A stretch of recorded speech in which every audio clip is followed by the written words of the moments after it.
Well, the man who helped lead the federal response to the COVID pandemic is preparing to leave his post at the end of this month. Dr. Anthony Fauci has worked under several presidents, 7 in fact, in his public health career. The director of the National Institute of Allergy and Infectious Diseases joining us right now.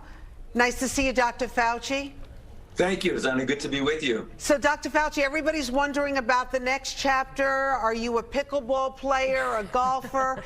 What will you be doing on your first day of your new chapter?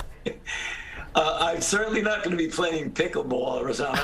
I'm stepping down from federal service, as you know, that I've been involved with for 54 years, 38 years of which I've been the director of the Institute. But I'm not retiring in the classic sense. I'm going to what I would call the next chapter and doing some things within the arena of public health and science and medicine, but only in a different venue than in the auspices of the federal government. So in some respects, it really isn't a retirement. It's sort of a redirection for the next few years.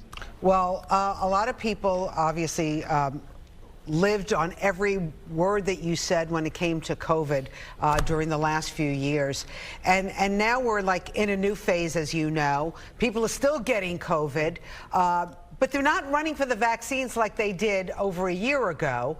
And there is some concern because there's talk the federal government may not subsidize those vaccines, that people may not get it. Are you concerned about that? I'm very concerned, Rosanna, because even though we're doing much better now than we did a year ago, where we were having hundreds of thousands, up to 800,000 infections a day, and anywhere between 3,000 and 4,000 deaths per day. We're much lower than that right now. But it isn't over. We're getting into the winter months, the holiday season. People will be congregating indoors.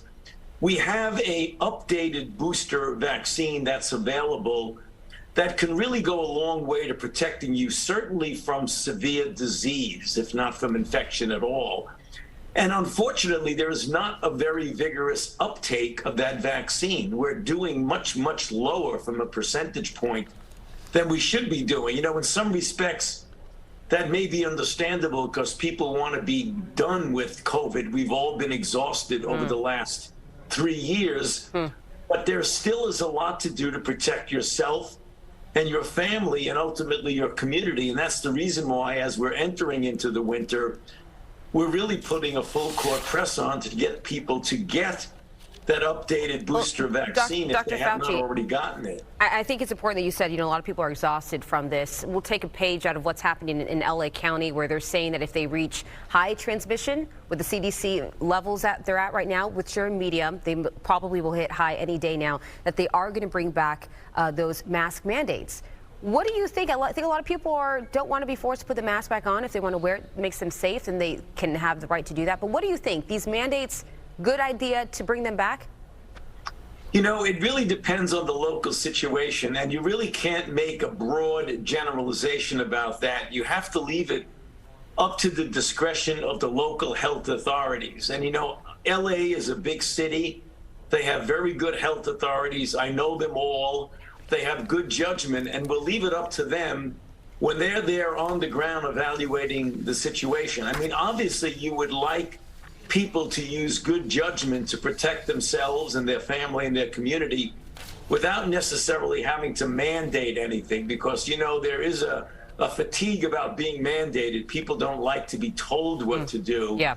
But you really want to very strongly encourage people that when you're having a rather strong uptick in infections, which is followed by an uptick in hospitalizations, you want to make sure you do something to mitigate against that. And I think that's what's going on in LA. So I trust the LA officials. They're really good. They have a lot of experience. They know what they're doing. Let's talk about the origin of COVID, because I know you're talking about the importance of figuring out where it came from.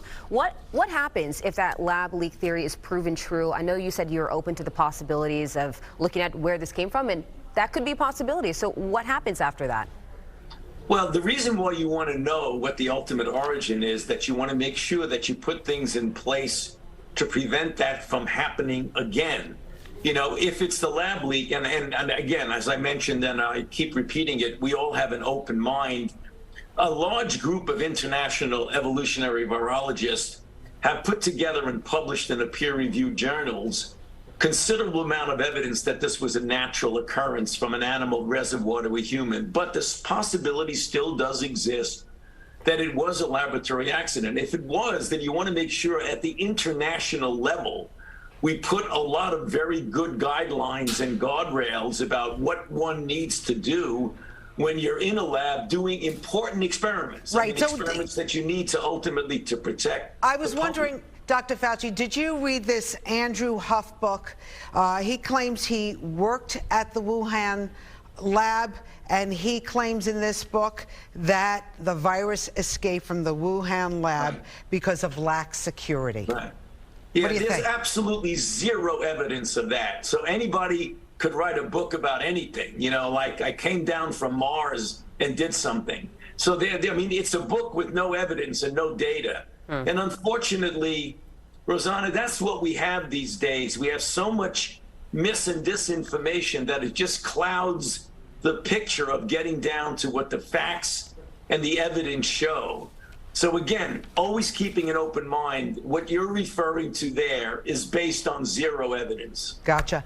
Looking back at your career for the last few decades, what are you most proud of? Well, I mean, I'm most proud of several of the accomplishments that we were able to have over the last now almost 6 decades that I've been doing this, from the development of the drugs for HIV in collaboration with the pharmaceutical companies that my institute that I've directed for the last almost 40 years played a major role, and that has resulted in literally saving millions of lives. The fact that I worked with President George W. Bush to put together the President's Emergency Plan for AIDS Relief, or PEPFAR, which clearly now over the last 20 years has saved more than 20 million lives. The fact that I played a major role in that obviously makes me feel good about it. I didn't do it alone. I did it with a lot of help from a lot of people, but I did play a major role in that, and that is something that I will always feel good about. Like the Frank Sinatra song, I've got a few regrets, you know, I had a few. Any regrets? But too few to mention. Too few to mention. Okay, is that how you feel? Well, that's what Frank Sinatra said, so we might as well go along with that. All right, let's talk about the holidays coming up, because I guess for the first time in a long time you'll be off for the holidays. Are you coming back to Diker Heights to see the lights? I am not, even though it's a soft spot in my heart to do that. I'm going to stay here in Washington. My 3 daughters, who live in 3 separate parts of the country, are all coming into Washington to be with my wife and I.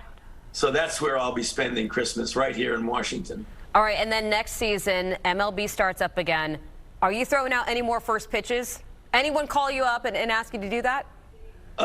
Actually, not yet. But, you know, I want to make the point, although I embarrassed myself with a really aberrant pitch at the Washington National opening, I did a pretty good job with the Seattle Mariners this year. I actually threw the ball over the plate for the first time. All right, that's what counts.